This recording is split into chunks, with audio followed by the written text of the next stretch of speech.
As the waves of the Western Pacific repeatedly crash against the carrier deck, have you ever wondered how swiftly a deep blue navy is reshaping the balance of power in this busiest and most turbulent sea lane? Recently, both military enthusiasts and satellite imagery have captured a landmark signal. The 34th Type 052D destroyer has quietly been painted with its hull number, poised to formally join the combat ranks of the People's Liberation Army Navy. From the training grounds of the Yellow Sea to the deep blue lanes of the South China Sea, from the escort routes of the Gulf of Aden to the vigilant positions of aircraft carrier strike groups, this flagship warship, affectionately dubbed the Chinese Aegis by netizens, is quietly rewriting the regional and global maritime power map with an unprecedented pace of construction and commissioning. Today, we delve into the strategic logic, technological evolution, and future prospects behind this intensifying shipbuilding surge. First, let's focus on scale and progress. To date, the construction of the Type 052D destroyers has formed a clearly discernible batch pattern. The first 3 batches,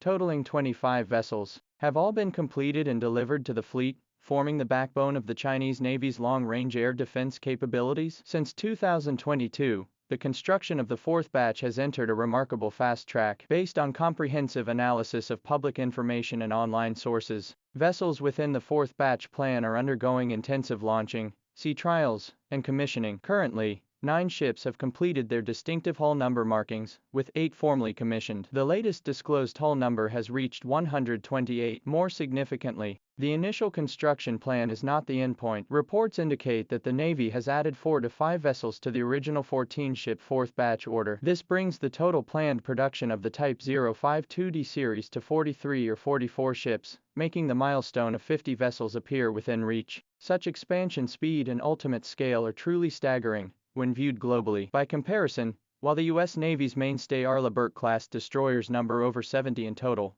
their construction pace has slowed in recent years, with no new Aegis ships scheduled for commissioning in 2025. In contrast, China will commission as many as 8 new destroyers within the single annual cycle spanning 2023 to 2024. Calculating solely based on the 64 universal vertical launch cells of the Type 052D, the annual increase in firepower delivery channels exceeds 700. What does this figure signify? It equates to 2.5 times the total number of vertical launch cells equipped on all 6 active Type 45 destroyers of the Royal Navy. This surge in equipment brought by China's rapid pace represents tangible hard power that fundamentally alters the balance of strength. This raises a core question: why the sudden expansion beyond an already massive construction plan? The driving force behind it can be summed up in 2 weighty words: demand. First is the sharp rise in operational requirements. As China's national interests globalize, and its overseas interests expand, the frequency, coverage, and complexity of the Navy's distant sea operations continue to increase. The evolution of carrier strike groups from single-carrier to multi-carrier operations demands higher standards for the quantity and quality of escort vessels. As a technologically mature, well-balanced multi-role destroyer, the Type 052D excels in fulfilling multiple missions within carrier strike groups or distant sea maneuvering formations,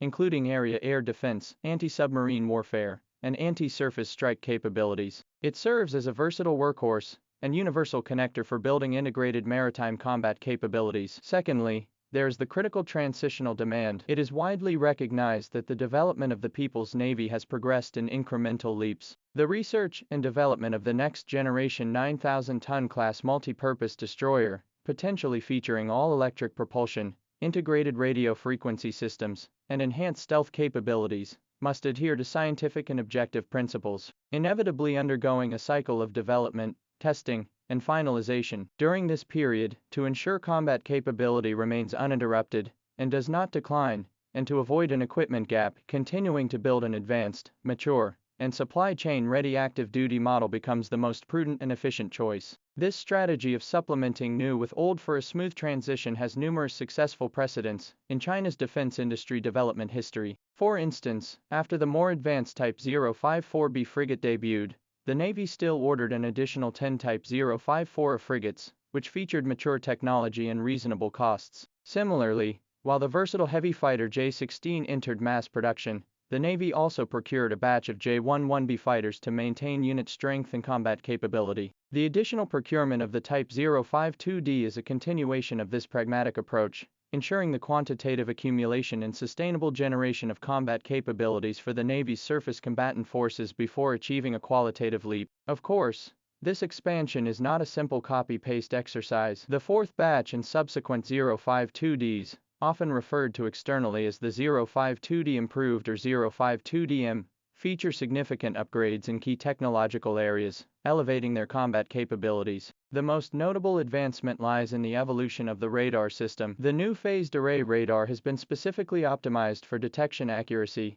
multi-target processing capabilities, and particularly anti-stealth performance. Confronting today's increasingly prominent aerial threats, such as stealth drones and low observable fighters, the new radar enables earlier detection and more stable tracking. It not only possesses stronger active countermeasures but can also efficiently intercept and analyze passive radiation signals emitted by stealth platforms themselves, significantly enhancing the fleet's air defense early warning capabilities and resistance to door-kicking attacks. Another significant enhancement lies in anti-submarine warfare. The stern helicopter deck has been substantially extended by approximately 4 meters. While seemingly minor, this modification carries profound implications. It not only facilitates safer and more efficient takeoffs and landings for the Navy's new Z-20F anti-submarine helicopters, but also streamlines the loading, unloading, and maintenance processes for anti-submarine torpedoes, sonar buoys, and other equipment carried by the helicopters. This enables the Type 052D to deploy airborne anti-submarine assets more efficiently in the most critical and challenging aspect of modern naval warfare, ocean-going ASW operations. It maintains sustained pressure on underwater threats, elevating both ASW operational efficiency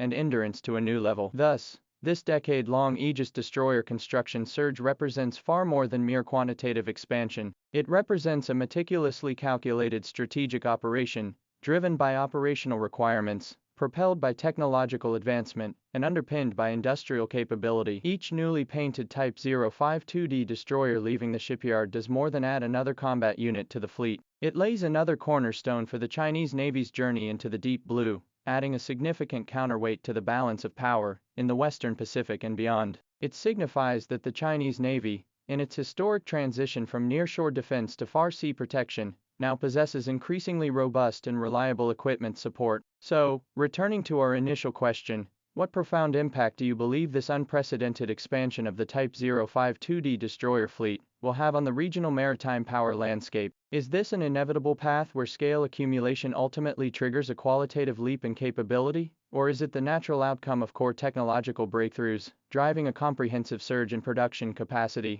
Perhaps the answer lies hidden within the waves of the East and South China Seas, concealed in the wake of every future distant sea training exercise and escort mission. We welcome you to share your insights in the comments section. Don't forget to forward this article to friends who care about national defense development and maritime power advancement. Let us explore together the profound significance of this era, unfolding behind the Aegis craze.